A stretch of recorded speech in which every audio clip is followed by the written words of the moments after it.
Still first, still haven't lost a game since the opening day against Arsenal. The defence seems to have sorted itself out. Everything looks like it's coming up Millhouse, just in time for us to play Manchester United in the Carabao Cup and Tottenham Hotspur in our final league game before the break for the World Cup. What could possibly go wrong?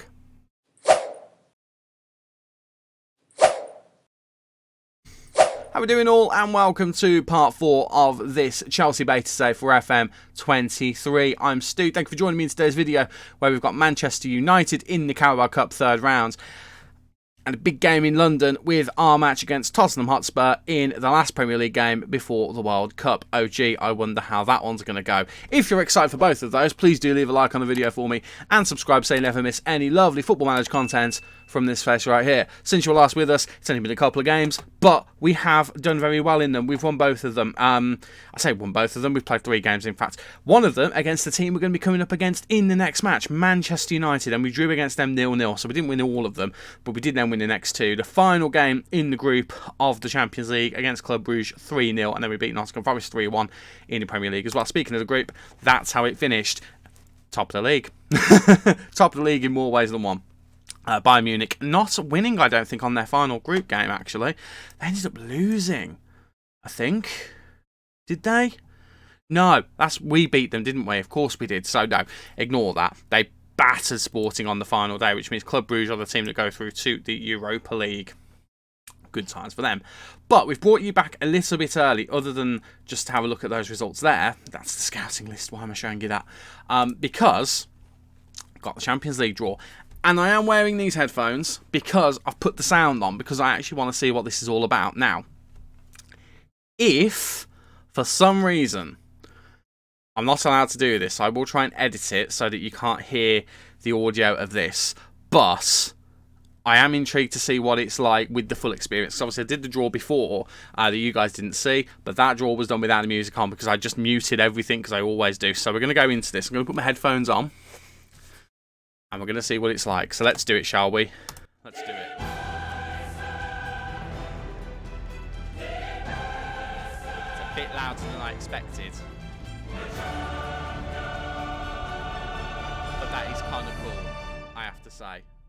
That is kind of cool. I don't know how loud that would have been on audio. In fact, I'm going to go and double check just how loud that was, because that felt really loud. Just had a quick double check, and I don't actually think there's a way for me to change the volume of this music. I can change match sounds music, but it wouldn't actually let me save after I adjusted the volume scale with just music ticked. So we'll just go into it and we'll see what happens, shall we? But let's start this draw. Let's see what we're going with. I think that's the only bit of music in it anyway, but we'll find out. But it's Ronald Koeman hosting the ceremony, so instead of clicking start draw, I'm just going to keep clicking advance, because I've seen how slow it is with start draw. We're just going to keep going with advance, but let's see who we get. So, unseeded teams are Rangers, PSG, Liverpool, Milan, Man City, ourselves, Real Madrid, and Atletico Madrid. The seeded teams: Bayern, Inter, Barcelona, Frankfurt, Salzburg, Dortmund, Tottenham, Marseille. I don't quite know why they're seeded and we're not, but we'll just go with it, shall we? So let's see. Match 1, let's see. First team. It's Bayern Munich, so they will be playing one of the unseeded teams. Will they? It switched over to unseeded, so that's what I was assuming. But Bayern one of the unseeded teams, so maybe they play one of the seeded teams. Oh yeah, that is exactly what's going to happen, I think. Right, pot number 2. Boom. Rangers. Yeah, I think Rangers were one of the seeded teams, weren't they? Yes, they were. So, there's the first game. It is Bayern versus Rangers. Let's have a look. Next team. I think it's going to be the unseeded teams again, first of all. And it is Inter. It is indeed. So, Inter are going to be playing against PSG. Okay, so far, we don't have Rangers. We don't have PSG. Good start. So, if we're going by that logic, teams we want to avoid. We want to avoid effectively every team that's... In fact, are we now seeded? Oh, I'm so confused. I thought we were unseeded, but let's have a look. So, who do we want to avoid? Well, to be honest with you, most of them, Salzburg and Marseille are the two that I would like. Frankfurt as well, actually. Salzburg, Marseille, Frankfurt. I'll take any of them. So let's go through to the next one. Barcelona. So Barcelona are off the board. We don't need to worry about them. But this could be us actually thinking about it. Oh, I don't know. Oh, I don't want this. Liverpool, fine. Not our problem. Right, let's see who's next up. Frankfurt. This one will do. If we can have this one, Ronald Koeman, that'd be superb. Milan get them. That's annoying. Okay, fine. No problem at all. Right. Let's see. Who have we got next? Marseille. I'll take this one. I will absolutely take this one. Ronald, if you can do your magic, that'd be great. Let's go Madrid. Okay, it's fine. It's fine. Don't worry about it. It's all good.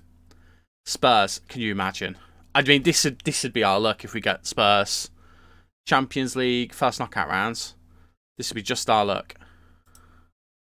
Real Madrid. So it's Dortmund and Salzburg left on the board. I mean, we can beat Bayern Munich. We can beat Dortmund, surely.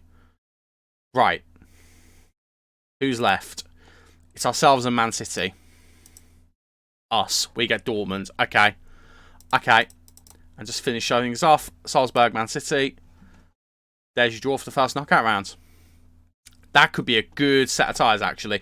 And Dortmund's, it's a tricky one. It's not the easiest one that was there, but I think it's a very winnable game for us. Oh, quite impressed with that. I'm not going to lie. Not sure it was worth being as loud as it was. It did deafen me a little bit, but that might have been because I had the volume turned up on my headphones. But there is our first knockout round, well, the round of 16, I should say. Round of 16, first game, it is Borussia Dortmund. We are away first, at home second. That's the way round that we prefer it. Right, that's enough of that. Champions League draw done. Let's get to that United game in the Carabao Cup and see if we can progress to the next round. And we are back for the game against Manchester United, and here is going to be the starting 11 for that tie. It's Kepa in goal, Di Lorenzo, Fofana, Thiago Silva and Chilwell in defence, Kovacic, Havertz and Gallagher in the midfield with Asensio and Sterling supporting Aubameyang up front.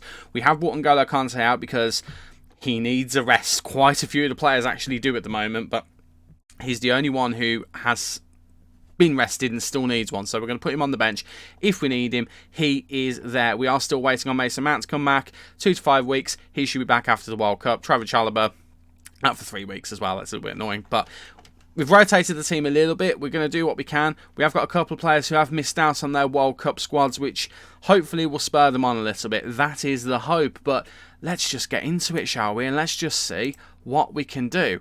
I mean, 1 second. I know for a fact the second that I start the game, my assistant manager is going to have more instructions that he'll want to put on. So I'm putting those on because I think they're the ones we're going to use. But as I said, let's just get into the match and let's see what happens. Hopefully, we can go one better than we did in the draw against them in the league. Hopefully, we can push on. It looks like they have rotated a fair bit. They are currently without a manager, Manchester United. So what I'm hoping is we just batter them a little bit. Oh, check the Carabao Cup graphics out. That I didn't know about. Is that in last year's game? That's not in last year's game. That's brand new, surely. Ooh, did it look fancy? Steve McLaren's currently in charge of Manchester United. What a world we live in. What a world we live in. Oh, I love those graphics for the Carabao. I never thought I'd be excited to play in the Carabao Cup, but I really am now. They're currently without a manager. Steve McLaren is currently taking charge because, you know, they need someone, and that's apparently him. So hopefully we can take advantage of that. We are at Stamford Bridge. Hopefully we can just pile the misery on and go through to the next round. I mean, trophies are trophies in this save. If we can win a trophy, I will be happy. Again, the aim is the league, but anything else we can win along the way will make me a happy bunny. Right, Gallagher gets it to Kai Havertz. Havertz goes all the way back to Fofana, who does come quite far forward. Goes back to Thiago Silva, into Kovacic, back to Silva, Silva to Gallagher. Just building up the play nicely here. Gallagher, he just looks so good in this game so far, Gallagher. He's a player I'm going to keep an eye on in this game. In other saves as well, because he's just got energy in that midfield. Mason Mount is going to come back into the team when he's fit. But Gallagher's a handy option to have, not just as the box-to-box, but as a Mazzala as well. And Raheem Sterling. What a chance to take from Raheem Sterling, I have to say. I did forget that Dubravka has signed for Manchester United. I did kind of misplace that in my head. So when I saw him in the lineup, I was a bit surprised. But he is the goalkeeper today. It is not De Gea. I forgot his name then for a second. I completely forgot his name. But we have definitely started this game the more aggressive of the two sides. Manchester United just doing whatever they can at the moment. One thing I have noticed in this game so far, and I don't know if anyone else has noticed it as well, a lot of teams are more likely to play, if they're playing Asensio, a bit of a silly thing to do there, but he has won a corner. A lot of teams, if they're playing a 4-4-2, they're more likely to play a 4-4-2 with defensive midfielders rather than central midfielders. I don't know why this is. I don't know what the decision making behind that is in the match engine. I don't know whether that's something that is just a rebalancing of how they've kind of rebalanced defensive play, but it is something that surprises me a little bit. I've seen it in a bunch of different teams so far. Not expected, however, if it works, it might be something that I try and use myself. And we've gone ahead, Kai Havertz with the goal. Maybe, just maybe, it is a case of you put those players in defensive midfield position, you tweak the tactics just so, you put you put them with roles that mean that they do get forward a little bit, but they're defensively responsible. Maybe that's the way to do it. I don't know. All I do know is we've gone a goal ahead. Kai Havertz from a Ben Chilwell cross. Ben Chilwell, by the way, starting to really turn the corner this season. I think he has missed out on the England squad. I can't remember actually who got called up. There's 2 players who got called up. One of them is Raheem Sterling. I do know that. It might have been Chilwell as well, actually, because, you know, England have 1,001 fullbacks, but Ben Chilwell apparently getting called up, even though he's not been in the best of form for us. Now I'm thinking about it, I'm pretty sure it is him, alongside Raheem Sterling. They're the only 2 who have been in form and are fit and are of the level to get called up. Gallagher, again, great player, will get called up for England. He's looking really, really tasty so far this season, but not quite at that level yet, which I think is really unfair to him, to be honest with you, because he has played really well for us. We've played really well today. However, I'm a bit concerned that it is only 1-0. I would have liked to have seen us get 2 with the amount of chances that we've had. Put some pressure on Maguire there, and we get it all the way back to Dubravka, who launches it forward for Anthony Martial. Fofana deals with it well, though, and Gallagher now takes it down, looking for Aubameyang, flicked onto Asensio. Now Kai Havertz running on. Asensio not happy he didn't get the foul. And I tell you what, that is shocking work there from the United defence and goalkeeper. Absolutely shocking. And Raheem Sterling with the second of the game. Kai Havertz with the assist.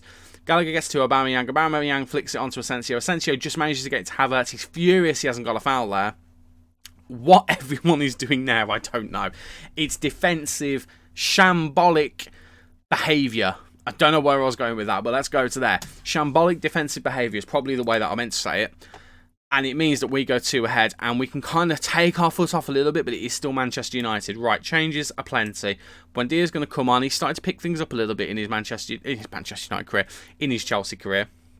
Definitely started to pick things up. We're going to rest Fofana as well. And we'll bring Koulibaly on for him. Do we have 5 in this one? We do have 5 in this one. Marvellous. Ben Chilwell as well. He's played really well. We'll bring him off and we'll bring on Azpilicueta. And we'll make a 4th one and leave the 5th one just at the very end as well. Ruben Loftus-Cheek, actually. Let's bring him on for Conor Gallagher, who's played really well, but we'll just rest him. Make the 4 changes and we'll bring a 5th one on in about 5 or 10 minutes in game or something like that. And they've switched things around. But again, you can see 2 defensive midfielders. I don't really understand why that's such a big thing this year, like it wasn't last year. Very few teams played with the 2 defensive midfielders. I'm not against it. It's something different. It's something cool. We'll bring on Depay for the last few minutes. I was going to bring him on earlier and test out my Depay as a super sub theory. You watch. If he goes and scores now, proves the point, but I don't think it's going to happen. I think we've safely destroyed Manchester United here. You watch. He's going to go and score and prove my theory right now. Right, Havertz, Kovacic, looking for Asensio. No, it's not Asensio. It's Buendia. I made a sub, didn't I? Is that Reece Oxford? Are Manchester United playing with Reece Oxford in their defence? That can't be Reece Oxford. No disrespect to Reece Oxford. That can't be Reece Oxford. What a goal that would have been by Di Lorenzo, by the way. What a goal that would have been. It's Reece Oxford. I'm a bit stunned by it. 23 years old. He's still young. Fair play to him. Fair play to him. That took me out of the game completely. I do have to apologise for that. Win the game 2-0. That'll do. I just can't believe I've just seen Reece Oxford in the Manchester United shirt. That's utter madness. But we do go through, along with the likes of Spurs, Everton, Leeds United on penalties, Manchester City with Gabriel Barbosa, who I don't know if I've spoken about, but Gabriel Barbosa was originally going to sign for us and he turned us down for Man City. So, and NK Dons with Louis Barry getting a couple as well. Good work, boys. Nicely done. And we'll go ahead and skip forward to the Tottenham game and see whether we can get past them just as easily. I suspect probably not. Spurs at the moment, if we have a look at the table, are in 5th, so they are not that far. I mean, they're 10 points behind us, actually, but this early in the season, that's not that far behind. They could easily make that gap up. We could easily fall behind, so let's keep an eye on that. So let's keep an eye on Manchester United. Currently 16th. Only 5 points. off of the relegation zone. I'll leave you with that, and I'll see you in a moment. Okay, we're back and ready for the game against Tottenham Hotspur in the Premier League, and this is going to be the 11 that will hopefully take us to bragging rights glory for the City of London.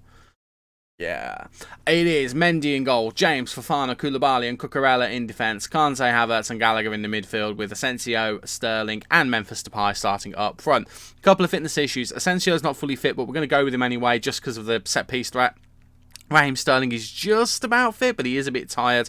We have dropped Kovacic and Chilwell out because they're absolutely shattered and knackered. Also, Mason Mount, he's finally gone to orange injury status, which means he's nearly back. So we're going to put him on some general rehab just to make sure he gets the whole way there. But let's get into the game and let's see whether we can get 3 points against some of our fiercest rivals. I'm led to believe that Millwall are the most explosive of rivals for Chelsea. I mean, I'm from Birmingham. I don't really know the geography of London and who's closest to who and who's fiercest with who. I obviously know the North London derby, but I know Spurs and Chelsea tend to have some feisty opinions of each other, so we definitely want to be winning this game. The supporters also really want us to win this game as well. It came up as a little thing, like the supporter expectation on certain matches, and the supporters, oh boy, oh do they want us to win this one. So let's see if we can give the fans exactly what they want. Conor Gallagher now looking for Raheem Sterling. It's a nice ball, but Sterling just gave up on the run a little bit, which was a bit frustrating, and it does leave Tottenham with an attempt at counter-attack, but we get the ball back actually, and Memphis Depay is in here after Cucurella's through ball. He is out wide though, which he's meant to be the guy in the middle. That's a little bit frustrating, but their ball is lacking. Now, Cucurella gets it over to Fofana. I think it was Cucurella, or was it Koulibaly? Oh, I don't know. Whoever it was, it might have been Koulibaly, to be fair. Wasn't really paying attention. Which is a good reason why we didn't score, because if I wasn't paying attention and then they scored, I'd be furious. Tottenham, I've seen a few teams play this, what I've heard described as a flat back 7. I don't understand this formation. A few teams have come up with it where you've got 2 defensive midfielders, 2 wing back. I don't understand it. I don't think this is a good addition to the game, because I know it makes teams very difficult to score against with this 3 at the front. By the way, Spurs have got a player from Porto, and I'm going to show him when it next comes up on the normal screen between highlights, but I've got a player who, I've got to be honest with you, I'm not overly familiar with, but it just seems such an out-of-the-box, oh, what a move from Raheem Sterling, just seems such an out-of-the-box signing for Spurs to make. I love it because it just seems so random, but the player actually does seem like he's actually quality. Let's see if I can get the chance to show him here very, very quickly.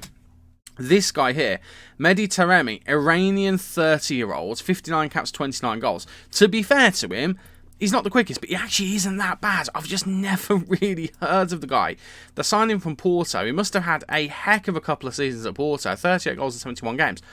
What a career he's had, and he's out at Spurs worth nearly £200 million. I just had to show you that because it's staggering to me. We have not performed as well as we have in other games in this first half, but then to be fair, neither have Spurs. And White Hart, but it's not White Hart Lane anymore, is it? It's the Tottenham Hotspur Stadium, and I imagine it's relatively silent at the moment because it's been a bit of a boring game. We'll say that one. We'll try and motivate everyone, and we'll just try and make sure that you guys do that. We'll say that to you. Try and motivate you. We'll tell you you've not been good enough. You're captain for the day, so you need to step up. We'll just go again. Let's just go again. Let's just try and encourage the boys. Let's do it. Let's go and get a goal, shall we? We have been the better team so far. They have had a little bit more possession, but we have definitely done more with the ball. We've had the most chances. We've got the higher XG. We've got the moral victory so far. We want to get the actual victory, though. So let's do that. Right, we're forcing them backwards here, and I very much like it. And Raheem Sterling is starting to show up this season just before the World Cup, which is a little bit annoying. I'm trying to think whether Sterling got called up to the World Cup. He must have done. It was Sterling. I'm having this debate again. I'm fairly confident it's Sterling and Chilwell who got called up. Reece James did not, which is a shock to me because he has actually been a very consistent player for us. So it does surprise me a little bit that he hasn't been called up. Free kicks, by the way, I think they've nerfed them a little bit because there's certain times when you got a free kick in FM22 and FMs before and you knew it was going in the back of the net. I've had a few of those this year so far and it's not gone in the back of the net. Now, maybe they've rebalanced it. I don't know. I did feel like I saw a lot of free kicks go in the back of the net. But yeah, it does feel a little bit like that something's changed a little bit. It's going to demand more from the boys because we've had so many chances we really should be scoring. Some of them, I would say. Right, Sterling is coming off. We're going to bring on Pulisic, and as much as it hurts me, we are actually going to take off Asensio for Buendia as well. Buendia, again, I know I mentioned it before, has been picking up a little bit, but both those guys, they're knackered and haven't played particularly well. Speaking of that, Reece James has had a shocker today. He comes off as well, and I think for now we'll leave it there. I mean, I'm looking at Kovacic, actually. Kovacic for Gallagher. Gallagher's not had a bad game. Or do we bring him on for... We'll bring him on for Kante, actually. We'll bring him on for Kante because Gallagher is still a really dangerous player to have. And having an extra player further forward who can just play those nice passes is not going to be a bad thing at all. Right, Kovacic to Gallagher. Koulibaly gets to Fofana. We are so far up at the moment. I mean, hopefully the lads don't try and play an offside there because it won't count. Right, Di Lorenzo looking to cross it back in. Gets to near the byline, and Pulisic is there, and it's a huge howler from Hugo Lloris, and we go 1-0 ahead in the 72nd minute. I think it hadn't quite crossed to the 73rd minute. You mean you don't really care about that, but I do. It is 1-0, and this will be a huge result to end this section of the season going into the World Cup. Di Lorenzo just gets in there after the ball comes back out, and Lloris just does not know what he's doing, and it is 1-0, and that is a huge, huge goal for us. I think winning our final game before the World Cup is going to be a huge thing. Koulibaly has apparently not had a very good game. We are going to bring him off. We're going to bring Thiago Silva on. Are we going to do that, or do we bring... Do you know what? Actually, we're not going to do that. I am going to take Conor Gallagher off because he is tired. We'll bring Ruben Loftus-Cheek on just for a little bit of young... I say young, formerly young, Chelsea-born. I don't know if he's born in Chelsea. Chelsea youth system grown... fight against Tottenham, because I imagine coming up through the youth system he will want to get a result here, and get a result we have done. It's only the one goal, but one goal is all we need. An unlikely goal scoring Christian Pulisic, the substitute, comes on, and we weren't at our best. We have been very, very tired in these last few games, but we get the win, and that puts us 4 points ahead of Manchester City, 5 points ahead of Liverpool. They do all have a game in hand on us, so take it with a pinch of salt, but that is a result. That is pretty perfect. Also, before I forget, had the next draw of the Carabao Cup. Fleetwood are our opponents in the next round. We get Man United in the third round, Fleetwood in the fourth. But that is going to do it for this section of the season, because we've got the I can't speak. We've got the World Cup coming. And that is what the table looks like going into the World Cup. Again, positions aren't really going to change. Certainly nothing that concerns us is going to change. We are going to be top of the table no matter what. And I very much like that. Speaking of which, when will we be back after the World Cup? I think we're going to come back somewhere in the January transfer window. I don't quite know what business we're going to do, but let's come back there and let's see whether we actually end up spending any money. Because I do think, looking at the team... Apologies then, I just choked for no apparent reason.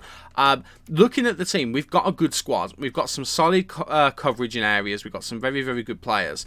Positions where I'd like to upgrade.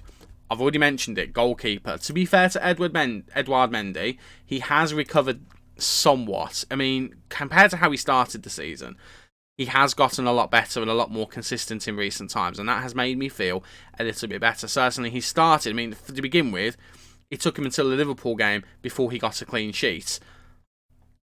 Well, no, actually, I think he got one in the Brentford game. My point is, it took him a long time. But he's actually starting to get a lot more of them now, which is definitely making me feel a little bit more comfortable with him. So maybe he is our forever goalkeeper in this save. Maybe we relegate him to backup and Kepa is the one who moves on. But even then, when Kepa's been called upon, which is not very often, he's been really good for us. Like, really consistent. He's not conceded any goals in any of these appearances he's made for us. So maybe, just maybe, he's the one we keep and we move Edouard Mendy on. Maybe this is all for next season and not for this season, but it's worth thinking about. But we'll have a think about that. We'll see what happens in January, and if we can make any moves, we will. But until we get to January, that'll be it. Thank you so much for watching. If you've enjoyed again, please do leave a like on the video for me and subscribe so you never miss any of the Football Manager content from this face right here. I've been Stu, you guys have been awesome, and I will see you after the World Cup in the next video. Cheers.